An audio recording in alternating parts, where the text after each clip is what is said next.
ആശ്വാസം നേടാം. ഹൃത്തിനുള്ളിൽ ജീവൻ നൽകും വചനം, തിരുവചനം. യേശുവിൽ സ്നേഹമുള്ളവരെ, വിശുദ്ധ മത്തായി അറിയിച്ച സുവിശേഷത്തിൽ 15-ാമത്തെ അധ്യായത്തിൽ 21 മുതൽ 28 വരെയുള്ള തിരുവചന ഭാഗം നമ്മൾ ഇന്ന് ധ്യാനിക്കുകയാണ്. ഒത്തിരി കേട്ടിട്ടുള്ള ഭാഗമാണ്, എങ്കിലും നമ്മൾ ഇന്ന് അതൊന്നുകൂടെ ഒന്ന് വിചിന്തനത്തിന് എടുക്കുകയാണ്. യേശു ടൈർ, സീദോൻ എന്നീ പ്രദേശങ്ങളിൽ എത്തി എന്ന് പറഞ്ഞാൽ ആ സ്ഥലം വിജാതീയർ ഒരുപാട് താമസിക്കുന്ന സ്ഥലമാണ്. വിജാതീയരുടെ അടുത്തേക്ക് ഈശോ കടന്നു ചെന്നു എന്ന് വേണം നമുക്ക് പറയാൻ. യഹൂദരുടെ ഇടയിലാണ് ഈശോ പ്രവർത്തിച്ചിരുന്നത് എങ്കിലും ഇതാ അവരിച്ചിരിയൊക്കെ വിശ്വാസത്തിൽ കുറവുണ്ടെന്ന് കണ്ടിട്ടോ അല്ലെങ്കിൽ അവരിൽ കൂടുതൽ ഈശോയ്ക്ക് പ്രവർത്തിക്കാൻ ഒരു വേദി ഈ ടൈർ, സീദോൻ പ്രദേശത്തുണ്ട് എന്ന് മനസ്സിലാക്കിയത് കൊണ്ടും ആകാം ഈശോ ഈ സ്ഥലത്തേക്ക്, ടൈർ, സീദോൻ പ്രദേശത്തേക്ക് എത്തുകയാണ്. അവിടെ വന്നപ്പോൾ അവിടുത്തെ ഒരു സഹോദരി, കാനാൻകാരിയായ ഒരു മകള് ഓടി വന്നിട്ട് കർത്താവിൻ്റെ അടുത്ത് വന്ന് കരയാണ്. കരഞ്ഞപേക്ഷിച്ചു എന്നാണ് പറയണത്. എന്താ അപേക്ഷിച്ചതെന്നറിയാവോ? കർത്താവേ, ദാവീദിൻ്റെ പുത്ര, എന്നിൽ കനിയണമേ. എൻ്റെ മകളെ പിശാച് ക്രൂരമായി ബാധിച്ചിരിക്കുന്നു. അവൾ ഒറ്റ ശ്വാസത്തിൽ പറയാനുള്ളത് മുഴുവൻ പറഞ്ഞു. പാവം സ്ത്രീ, കാനാൻകാരി സ്ത്രീ, അവൾക്ക് അവളുടെ മകളെ പിശാച് ക്രൂരമായി ബാധിച്ചിരിക്കുന്നത് സഹിക്കാൻ പറ്റുന്നില്ല. അതെങ്ങനെയൊക്കെ പരിശ്രമിച്ചിട്ടും ആ ഒരു അവസ്ഥയിൽ നിന്ന് മോചനം കൊടുക്കാൻ ഇവൾക്ക് സാധിക്കുന്നില്ല. അതുകൊണ്ട് ഇവൾ കർത്താവിൻ്റെ അടുത്ത് വരികയാണ്. അവൾക്കറിയാം ഈ ഭൂമിയിൽ ആർക്കും അവളെ സഹായിക്കാൻ പറ്റുകയില്ല, ഒരാൾക്കും ഇവളെ സഹായിക്കാനോ ഇവളെ ശക്തിപ്പെടുത്താനോ പറ്റുകയില്ല.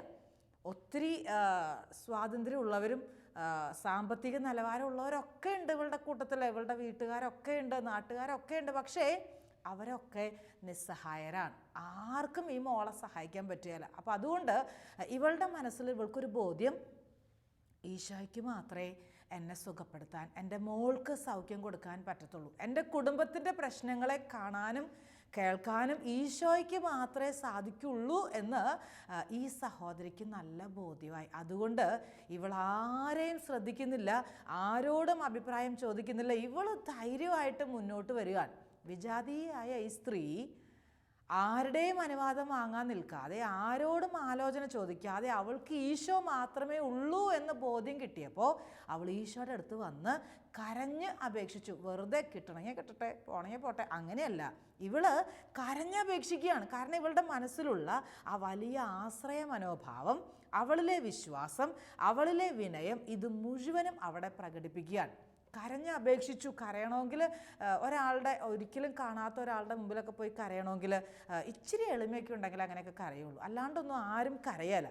ഈ മകള് കർത്താവിൻ്റെ അടുത്ത് പോയിട്ട് കരഞ്ഞപേക്ഷിക്കണമെങ്കിൽ ഈശോയെ അവൾ അംഗീകരിക്കുകയാണ്, ഈശോയെ അവൾ ആരാധിക്കുകയാണ്, അവൾ സ്നേഹിക്കുകയാണ്, വിശ്വസിക്കുകയാണ്. ആ വിശ്വാസമാണ് അവൾ അവിടെ ഉറക്കെ പ്രഖ്യാപിച്ചത്. എന്താണ് അവളുടെ പ്രശ്നത്തിൻ്റെ കാരണമെന്ന് അവൾ പറയാൻ, രോഗമൊന്നുമല്ല, എൻ്റെ കൊച്ചിന് രോഗമല്ല, കൊച്ചിനെ പിശാച് പിടിച്ചിരിക്കുകയാണ്. പ്രശ്നത്തിൻ്റെ കാരണം വെളിപ്പെടുത്തുകയാണ്. അവളുടെ ആ പ്രശ്നത്തിൻ്റെ രൂക്ഷത നമുക്കവിടെ മനസ്സിലാവും. ആരും സഹായിക്കാനില്ലാത്തതുകൊണ്ടാണ് ഓടി വന്ന് ഈശോയോടെ ഈ കാര്യം പറയുക. അപ്പം അതുകൊണ്ട് തന്നെ ഈശോ എന്തെങ്കിലും ഒരു മറുപടി അവിടെ കൊടുക്കേണ്ടതാണ്.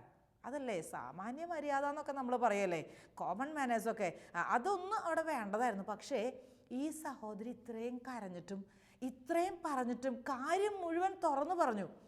ഈശോ വേണമെങ്കിൽ കാരണം കണ്ടുപിടിച്ചോട്ടെ, അങ്ങനെയല്ല, അവൾ കാരണം പോലും പറഞ്ഞു. പിശാച് പിടിച്ചിരിക്കുകയാണ് കർത്താവേ, എൻ്റെ മോളെ ക്രൂരായിട്ടാണ് പിശാച് പിടിച്ചിട്ടുള്ളത്, ഒന്ന് സൗഖ്യപ്പെടുത്തുമോ? ദാവീദിൻ്റെ പുത്ര, കർത്താവേ എന്നിൽ കനിയണേ. അവൾ ആഗ്രഹിച്ചിട്ടാണ് പ്രാർത്ഥിക്കണത്. അവളുടെ വിനയം, അവളുടെ വിശ്വാസം മുഴുവൻ അവൾ ഏറ്റു പറയുന്നു. ഈശോ ഒരു വാക്കുപോലും പറഞ്ഞില്ല. അങ്ങനെയാണ് തിരുവചനം പറയണത്. 23-ാമത്തെ വചനം നമ്മൾ ഇങ്ങനെയാണ് വായിക്കുക, അവൻ ഒരു വാക്കുപോലും ഉത്തരം പറഞ്ഞില്ല. ഈശോ ചിലപ്പോഴൊക്കെ ഇങ്ങനെ നിശബ്ദത പാലിക്കും കേട്ടോ. എത്ര വലിയ വിശ്വാസത്തോടെ പ്രാർത്ഥിച്ചാലും, എത്രയധികം കരഞ്ഞു പറഞ്ഞാലും, എത്ര ഉപവാസം എടുത്തിട്ട് പ്രാർത്ഥിച്ചാലും ഈശോ സൈലൻസ് കീപ്പ് ചെയ്യും. അതെന്താ അങ്ങനെ? ചിലപ്പോൾ തോന്നുകയല്ലേ, ഇതെന്താ ഈശോയ്ക്ക്, ഈശോ ഒന്നും മിണ്ടാത്ത എന്താ? എന്തെങ്കിലും ഒരു കാര്യം, പിന്നെ ആകട്ടെ കേട്ടോ മോനെ, കുറച്ച് കഴിഞ്ഞിട്ട് തരാട്ടോ, അങ്ങനെയെങ്കിലും ഒന്ന് പറയത്തില്ലേ? ഈശോ മിണ്ടുന്നേ ഇല്ല, നിശബ്ദത പാലിക്കുകയാണ്. എല്ലാ ആവശ്യങ്ങളും എല്ലാ സമയവും വളരെ സ്പീഡിൽ നടക്കണമെന്ന് വാശി പിടിച്ചേക്കല്ലേ.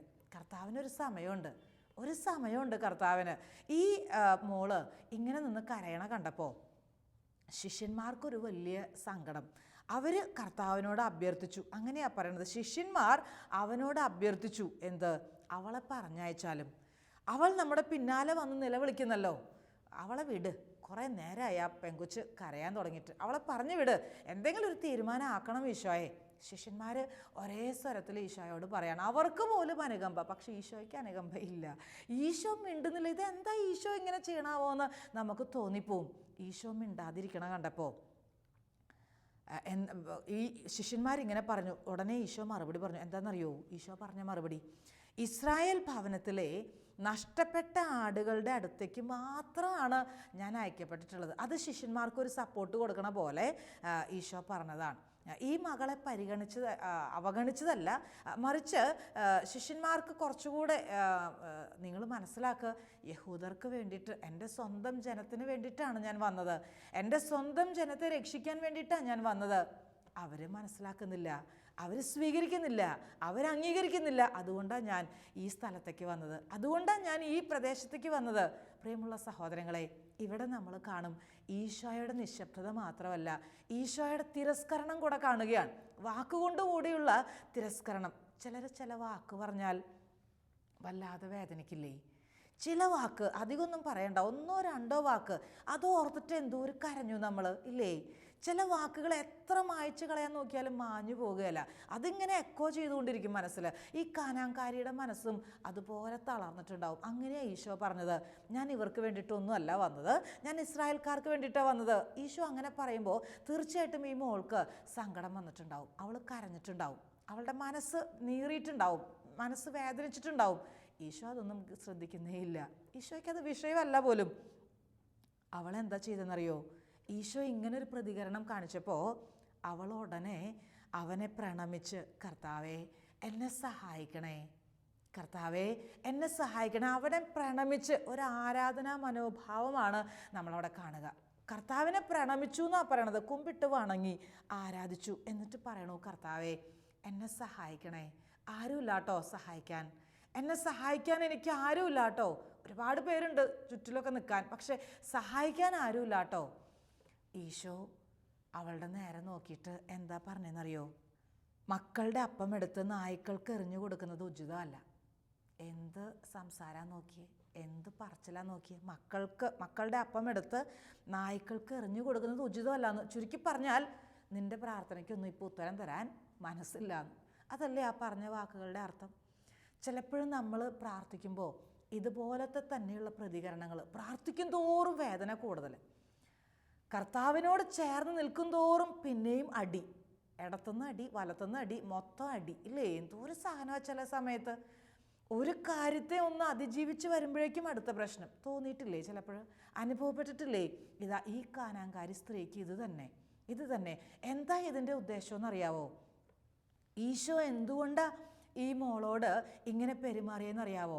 ഇവളുടെ വിനയവും ഇവളുടെ വിശ്വാസവും അത് അല്പം കൂടെ ഉയരണമെന്നും അല്പം കൂടെ കാൽച്ചുവടുകൾ മുന്നോട്ട് വെക്കണമെന്നും അതിന് വലിയ ഒരു പദ്ധതി കർത്താവിനുണ്ടെന്നും ഇവിടെ വ്യക്തമാക്കിയെടുക്കുകയാണ്. യഹൂദർക്ക് പോലും ഇവളൊരു മാതൃകയായിട്ട് തീരണം. വിജാതിയർക്ക് മാത്രമല്ല, യഹൂദർക്ക് പോലും ഇവളൊരു മാതൃകയായിട്ട് തീരണമെന്ന് ഈശോ മനസ്സിൽ പ്ലാൻ ചെയ്തു. അതുകൊണ്ട് തന്നെ ഇവളുടെ ആ സംസാരവും പ്രതികരണവും ഈശോ വീണ്ടും നീട്ടി വെക്കുകയാണ്. അതുകൊണ്ടാണ് ഈശോ പറയണത് ഉചിതമല്ല മക്കളുടെ അപ്പം എടുത്ത് നായ്ക്കൾക്ക് എറിഞ്ഞു കൊടുക്കണത്. അങ്ങനെയൊക്കെയാണ് ഈശോ പറയണത്. അവൾ വിട്ടുകൊടുത്തില്ല. അവളെന്താ പറഞ്ഞതെന്നറിയോ? കർത്താവേ, നായ്ക്കളും യജമാനന്മാരുടെ മേശയിൽ നിന്ന് വീഴുന്ന അപ്പക്കഷ്ണങ്ങൾ തിന്നുന്നുണ്ടല്ലോ. അവൾ പറയാണ്, മക്കളുടെ അപ്പമൊന്നും എടുത്തിട്ട് എനിക്ക് എറിഞ്ഞു തരണ്ട, പക്ഷേ മേശയ്ക്ക് അടിയിലേക്ക് വീഴുന്ന അപ്പക്കഷ്ണം ഉണ്ടല്ലോ, യജമാനന്മാർ കഴിച്ച് കഴിഞ്ഞിട്ട് താഴേക്ക് വീഴുന്നത്, അതെടുക്കാൻ ഒരു അനുവാദം തരുമോ? ആ അപ്പം എടുക്കാൻ ഒരു അനുവാദം തരാമോ? അത് മതി, അവകാശമൊന്നുമില്ല, യോഗ്യതയൊന്നുമില്ല. മേശപ്പുറത്ത് യജമാനൻ്റെ കൂടെ ഇരുന്ന് ഭക്ഷിക്കാനൊന്നും യോഗ്യതയില്ല, പക്ഷേ താഴെ വീഴുന്ന അപ്പക്കഷ്ണങ്ങൾ എടുക്കാൻ അതിന് അനുവാദം തരുമോ? ആ ഔദാര്യം ഒന്ന് സ്വീകരിക്കാൻ ഒരു അനുവാദം തരുമോ? അത്ര മതി എനിക്ക്.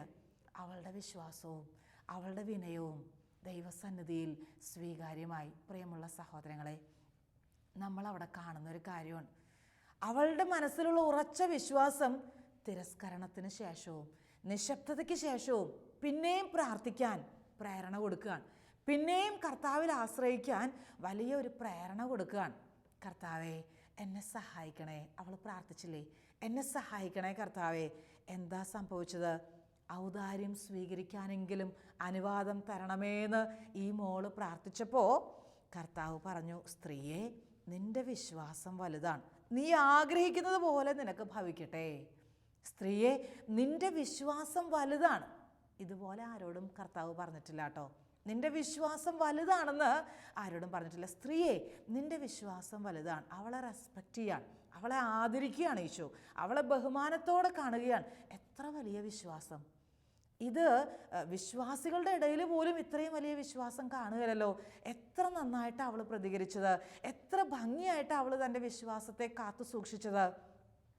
ഈശോ അവളെ സഹായിക്കാൻ, പ്രാർത്ഥനയ്ക്ക് ഉത്തരം കൊടുക്കാൻ, അവളുടെ മകളെ സുഖപ്പെടുത്തുകയാണ്. പ്രിയമുള്ള സഹോദരങ്ങളെ, എത്രയോ അവസരങ്ങളിൽ ഇതുപോലെ ക്ഷമയോടെ ദൈവത്തിൻ്റെ ഒരു ഇടപെടലിനായി കാത്തിരുന്ന മക്കൾ നമ്മുടെയൊക്കെ ഇടയിലുണ്ട്. എത്രയോ മക്കൾ, ചിലർ പകുതിക്ക് വെച്ചിട്ടിട്ട് പോവും, ചിലർ തുടക്കത്തിലേ തന്നെ ഇതൊന്നും നടക്കാൻ പോകുന്നില്ല, ഇതൊന്നും നടക്കുകയില്ല, ശരിയാകുകയില്ല, അങ്ങനെ കരുതിയിട്ട് ഇട്ടിട്ട് പോയിട്ടുണ്ട് പലരും. പക്ഷേ ഈ സഹോദരിയുടെ വിശ്വാസം നമുക്കൊക്കെ ഒരു മാതൃകയാണ്. ഇത്രയും കാലം കഴിഞ്ഞിട്ടും ഈ കാനാൻകാരിയുടെ വിശ്വാസം ഇന്ന് നമുക്ക് വലിയൊരു വെല്ലുവിളിയായി, അല്ലെങ്കിൽ വലിയ മാതൃകയായി, ഒരു വലിയ പ്രചോദനമായി നമ്മുടെ മുൻപിൽ നിൽക്കുകയാണ്. ഞാൻ ഓർക്കണം, ഒരു സഹോദരി തൻ്റെ മകനെക്കുറിച്ച് പങ്കുവച്ചൊരനുഭവം. 24 വയസ്സ് പ്രായമുള്ള മകൻ, നന്നായി അവനെ പഠിപ്പിച്ചു. എൻജിനീയറിംഗ് ഒക്കെ അവൻ കഴിയാൻ നിൽക്കുന്ന സമയത്ത് അവൻ്റെ സ്വഭാവത്തിലൊരു മാറ്റം, അവൻ വഴി തെറ്റാൻ തുടങ്ങി. അവനെ ഒരുപാട് സഹായിച്ചു. മോനെ ആ വഴിയിലൂടെ പോകല്ല്, ഇങ്ങനെയല്ല എൻ്റെ മോൻ പെരുമാറേണ്ടത് പറഞ്ഞു കൊടുക്കാൻ നോക്കി, ഉപദേശിക്കാൻ നോക്കി, സ്നേഹിക്കാൻ നോക്കി, അവന് വേണ്ടി പ്രാർത്ഥിച്ചുകൊണ്ടിരുന്നു. പക്ഷേ ഒന്നും ഫലവത്തായില്ല.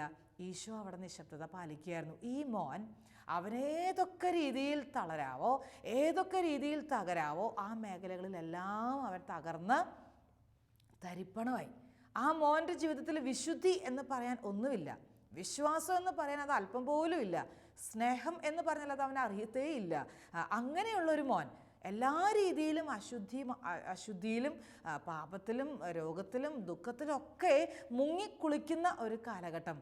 ഈ അമ്മ ഒരിക്കൽ പോലും കണ്ണുനീര് തോരാതെ പ്രാർത്ഥിച്ചുകൊണ്ടേയിരുന്നു. എന്നും കണ്ണീരാണ്, എന്നും പ്രാർത്ഥനയാണ്. ഈശോയേന്ന് വിളിച്ചിട്ടുള്ള കരച്ചിൽ, എൻ്റെ ഈശോയേന്ന് വിളിച്ചിട്ടുള്ള കരച്ചിൽ. കാനാൻകാരി കരഞ്ഞതിൻ്റെ അപ്പുറം ഈ സഹോദരി കരഞ്ഞിട്ടുണ്ട്.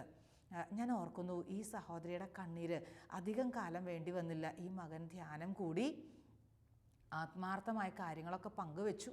അവൻ ഈശോയ്ക്ക് ഏറ്റവും ഇഷ്ടമുള്ള മോനായി. ഇന്ന് നല്ല രീതിയിൽ അവൻ ജോലിക്ക് പോകുന്നു. അവനൊരു പെങ്ങളുണ്ട്. ഈ പെങ്ങള് ഇന്ന് BEdന് പഠിക്കുകയാണ്. BEdന് പഠിക്കുമ്പോൾ നല്ല പൈസ ചിലവുണ്ടല്ലോ. ഈ ആങ്ങള ഈ പെങ്ങളുടെ താഴെയാണ് എങ്കിൽ പോലും ഈ കുഞ്ഞാങ്ങള ഈ പെങ്ങൾക്ക് വേണ്ടിയിട്ടുള്ള എല്ലാ ചിലവും അവൻ കഷ്ടപ്പെട്ട് ജോലിക്ക് പോയി. ഒരു പെൻസിൽ വാങ്ങേണ്ടതിന് പോലും ഈ ആങ്ങളെയാണ് ചിലവ് നിർവഹിച്ചുകൊണ്ടിരിക്കുക. അപ്പൻ്റെ അമ്മയുടെയും കയ്യിൽ അത്രയും പൈസ ഇല്ലാത്തതുകൊണ്ട് ഈ മകൻ കുടുംബത്തിൻ്റെ മുഴുവൻ ഉത്തരവാദിത്വവും ഏറ്റെടുത്തു കഴിഞ്ഞു.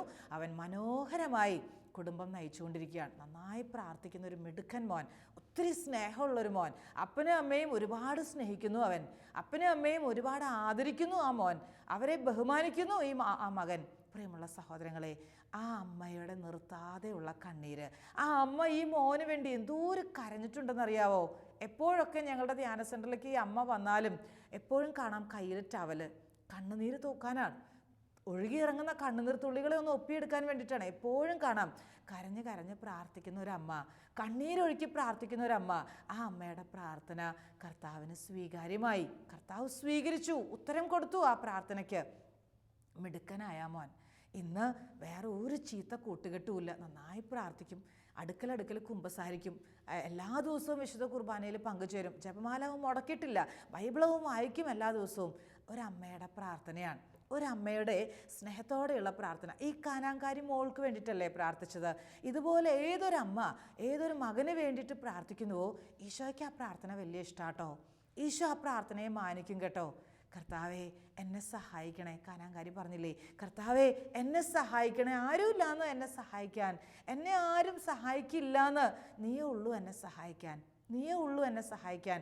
ആ പ്രാർത്ഥനയ്ക്ക് ഉത്തരം കൊടുത്ത കർത്താവ് ഇന്ന് ഭവനത്തിലിരുന്ന് സഹോദരി നീ പ്രാർത്ഥിക്കുമ്പോൾ, സഹോദര നീ പ്രാർത്ഥിക്കുമ്പോൾ, മക്കളെ ഓർത്ത് നീ വേദനിക്കുമ്പോൾ, കാനാൻകാരി മോളെ ഓർത്തിട്ടല്ലേ കരഞ്ഞത്, ഇന്ന് മക്കളെ ഓർത്ത് വേദനിക്കുന്ന അനേകരില്ലേ?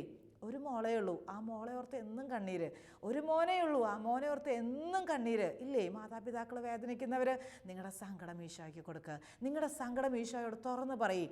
നമ്മുടെ വിശ്വാസവും നമ്മുടെ വിനയവും വർദ്ധിപ്പിച്ചു തരാൻ ഈശോ ചില സമയങ്ങളിൽ നിശബ്ദത പാലിക്കും. ചിലപ്പോൾ തിരസ്കരണത്തിൻ്റെ അനുഭവം ഉണ്ടാവും, അതുമല്ല ചിലപ്പോൾ പരിഹാസത്തിൻ്റെ വാക്കുകൾ പോലും നമ്മളെ കേൾപ്പിച്ചു എന്ന് വരും. അത് ഈശോയുടെ ഒരു പദ്ധതിയുടെ ഭാഗമാണ്. അത് ഈശോയുടെ സ്നേഹത്തിൻ്റെ ഒരു വലിയ അടയാളമാണ്. പ്രിയമുള്ള സഹോദരങ്ങളെ, ഈ വിനയവും ഈ വിശ്വാസവും ഈ ശരണ മനോഭാവവും ഒക്കെ നമ്മളിൽ വിശ്വാസത്തെ വർദ്ധിപ്പിച്ചു തരും. നമ്മളിൽ കർത്താവിൻ്റെ കൂടെ ആയിരിക്കാനുള്ള നമ്മുടെ മനസ്സിൻ്റെ ഉറപ്പ് അത് ബലപ്പെടുത്തി തരും. ഒരിക്കലും ഈശോയെ ഇട്ടിട്ട് പോകാതെ, ഒരിക്കലും ഈശോയെ മറക്കാതെ ചേർന്ന് നിൽക്കുകയാണ്, ഈശോയോട് ചേർന്ന് നിൽക്കുകയാണ്. ഈശോയെ അങ്ങനെ സഹായിക്കും, എനിക്ക് ബോധ്യമുണ്ട്, അങ്ങനെ സഹായിക്കും, എനിക്ക് ബോധ്യമുണ്ട്.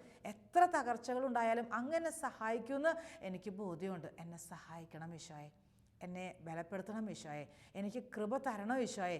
ഇങ്ങനെ തന്നെ ആഗ്രഹിച്ച് പ്രാർത്ഥിച്ചു. കർത്താവ് നമ്മുടെ സഹായത്തിന് നമ്മുടെ കൂടെ ഉണ്ടാവും. കർത്താവ് നമ്മുടെ പ്രാർത്ഥനകൾ കേൾക്കും. നിരന്തരമായിട്ടുള്ള പ്രാർത്ഥന.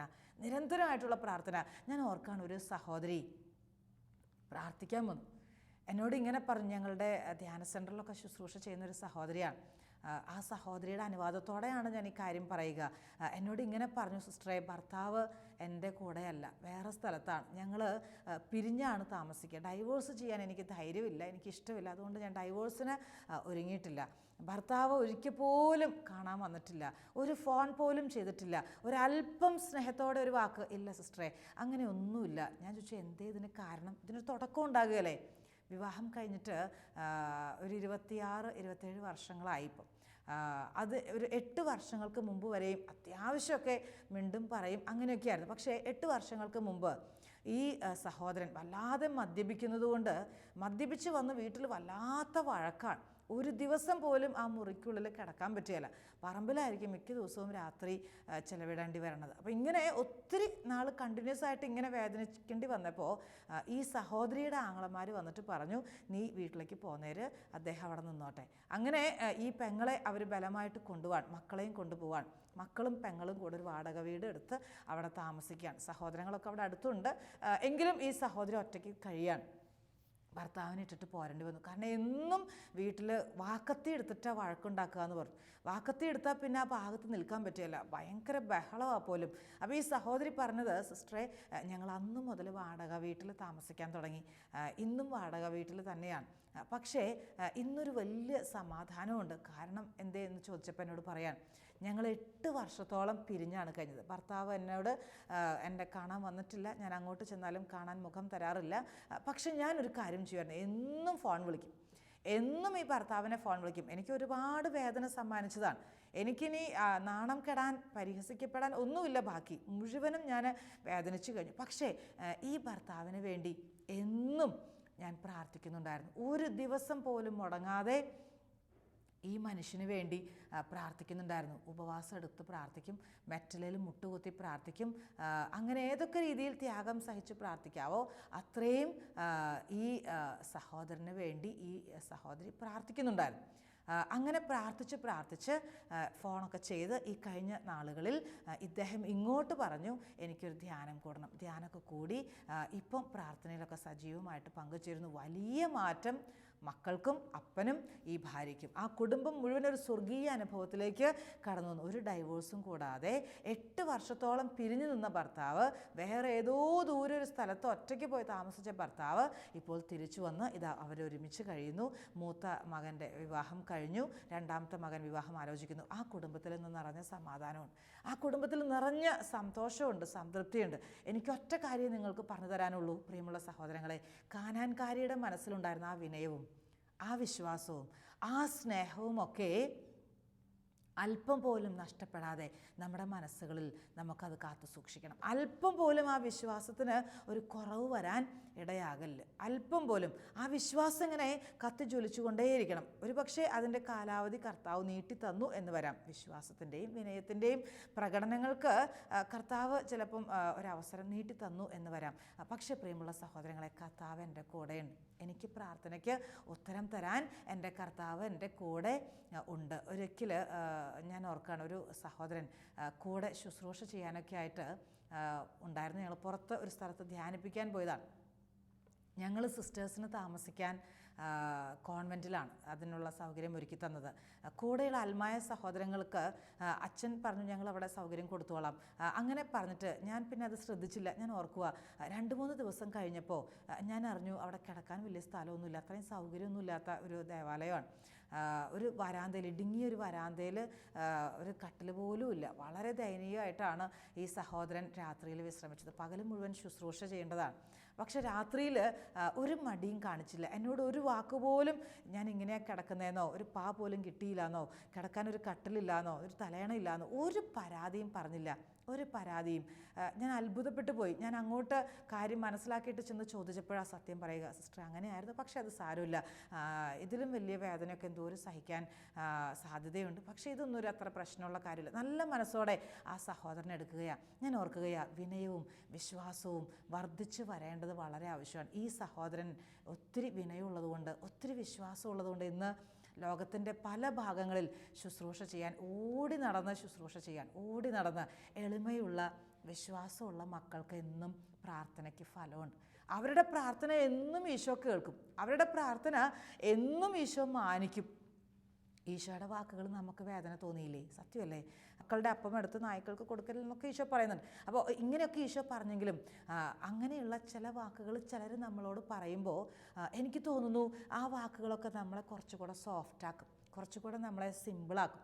നമ്മുടെ അഹങ്കാരമൊക്കെ അങ്ങ് പോവും. ആ മൂർത്ത വാക്കുകളൊക്കെ ചിലപ്പോൾ നമ്മൾ കേൾക്കുമ്പോൾ നമ്മളെ കുറേ കൂടെ താഴ്ന്ന് ചിന്തിക്കാൻ, എന്ന് പറഞ്ഞാൽ എളിമയിലേക്ക് വരാൻ, ഒരു വിധേയത്വ മനോഭാവം ഉണ്ടാകാനൊക്കെ ഇത്തരത്തിലുള്ള ചില വാക്കുകൾ നമ്മളെ സഹായിച്ചു എന്ന് വരും. അത് പറയുന്നവരോട് മനസ്സിൽ വേദന തോന്നണ്ട കേട്ടോ. അങ്ങനെ നമ്മുടെ നേരെ നോക്കി നിശബ്ദത പാലിക്കുന്നവർ, നമ്മളോട് എതിർത്ത് സംസാരിക്കുന്നവർ, അവരെ ഓർത്ത് മനസ്സിൽ വേദനിക്കണ്ട. അവരെ ഈശോയ്ക്ക് കൊടുക്കുക, അവർക്ക് വേണ്ടി പ്രാർത്ഥിക്കുക. എന്നിട്ടോ നമ്മുടെ വിശ്വാസം വളർത്തിയെടുക്കണം. നമ്മുടെ വിശ്വാസം വളർത്തിയെടുത്തിട്ട് ആ വിശ്വാസത്തിൽ ജ്വലിച്ചു നിൽക്കാൻ കഴിയുന്നുവെങ്കിൽ കർത്താവ് ചോദിക്കുന്നത് മുഴുവൻ, നീ എന്താഗ്രഹിക്കുന്നുവോ അത് മുഴുവൻ കർത്താവ് നമുക്ക് തരികയാണ്. ഈ സ്ത്രീയോട് പറഞ്ഞില്ലേ, നീ ആഗ്രഹിക്കുന്ന പോലെ നിനക്ക് ഭവിക്കട്ടെ. വിശ്വാസവും വിനയവും നിന്നിൽ വർദ്ധിച്ചു വരുമ്പോൾ നിൻ്റെ ആഗ്രഹവും വർദ്ധിച്ചു വരണം. വലിയ ആഗ്രഹങ്ങളായിരിക്കണം. ചെറിയ കാര്യങ്ങൾക്ക് വേണ്ടിയിട്ടല്ല പ്രാർത്ഥിക്കേണ്ടത്. എനിക്ക് ചെറിയ 2-3 മിഠായി വാങ്ങിത്തരണമെന്നല്ല പറയണത്, എനിക്ക് കേക്ക് തന്നെ വാങ്ങിത്തരണമെന്ന് പറയണം കർത്താവിനോട്. എന്ന് പറഞ്ഞാൽ എൻ്റെ വിശ്വാസത്തിൻ്റെ ലെവല് വർദ്ധിപ്പിച്ചേ പറ്റൂ, എൻ്റെ സ്നേഹത്തിൻ്റെ പ്രകടനം അത് വർദ്ധിപ്പിച്ചേ പറ്റൂ. കർത്താവിൻ്റെ മുൻപിൽ വിശ്വാസവും വിനയവും വർദ്ധിപ്പിച്ചെടുക്കുമ്പോൾ കർത്താവ് ആ പ്രാർത്ഥനകൾക്ക് വലിയ ഉത്തരം തരികയാണ്. കർത്താവ് ആ പ്രാർത്ഥനകളെ മാനിക്കുകയാണ്. കർത്താവ് നമ്മുടെ സ്വരം കേൾക്കാൻ ആഗ്രഹിച്ച് കാത്തിരിക്കുകയാണ്. നമ്മുടെ വിശ്വാസത്തെ നമുക്ക് വളർത്താം. ആഗ്രഹിക്കുന്നത് പോലെ നമ്മുടെ ജീവിതത്തിൽ കാര്യങ്ങൾ സംഭവിക്കട്ടെ. നമുക്കൊരു നിമിഷം ഒന്ന് കണ്ണടച്ച് പ്രാർത്ഥിക്കാം. കർത്താവെ, പലപ്പോഴും നടക്കാത്ത കാര്യങ്ങളെ ഓർത്ത്, കർത്താവെ, ആഗ്രഹിച്ചിട്ടും പ്രയത്നിച്ചിട്ടും കാര്യങ്ങൾ നടക്കുന്നില്ലല്ലോ എന്ന ചിന്ത മനസ്സിനെ പലപ്പോഴും തളർത്താറുണ്ട്. യേശുവേ, നിരന്തരം നിന്നിൽ ആശ്രയം വയ്ക്കാൻ, അല്പം പോലും പുറകോട്ട് പോകാതെ നിന്നിൽ മാത്രം ശരണം വയ്ക്കാൻ എന്നെ സഹായിക്കണേ കർത്താവേ. എൻ്റെ കൂടെ ഉണ്ടാകണേ ഈശോയെ. എനിക്ക് ബലം തരണേ ഈശോയെ. എനിക്ക് സൗഖ്യം തരണേ ഈശോയെ. നിത്യം പിതാവും പുത്രനും പരിശുദ്ധാത്മാവുമായ സർവേശ്വര എന്നേക്കും ആമേൻ.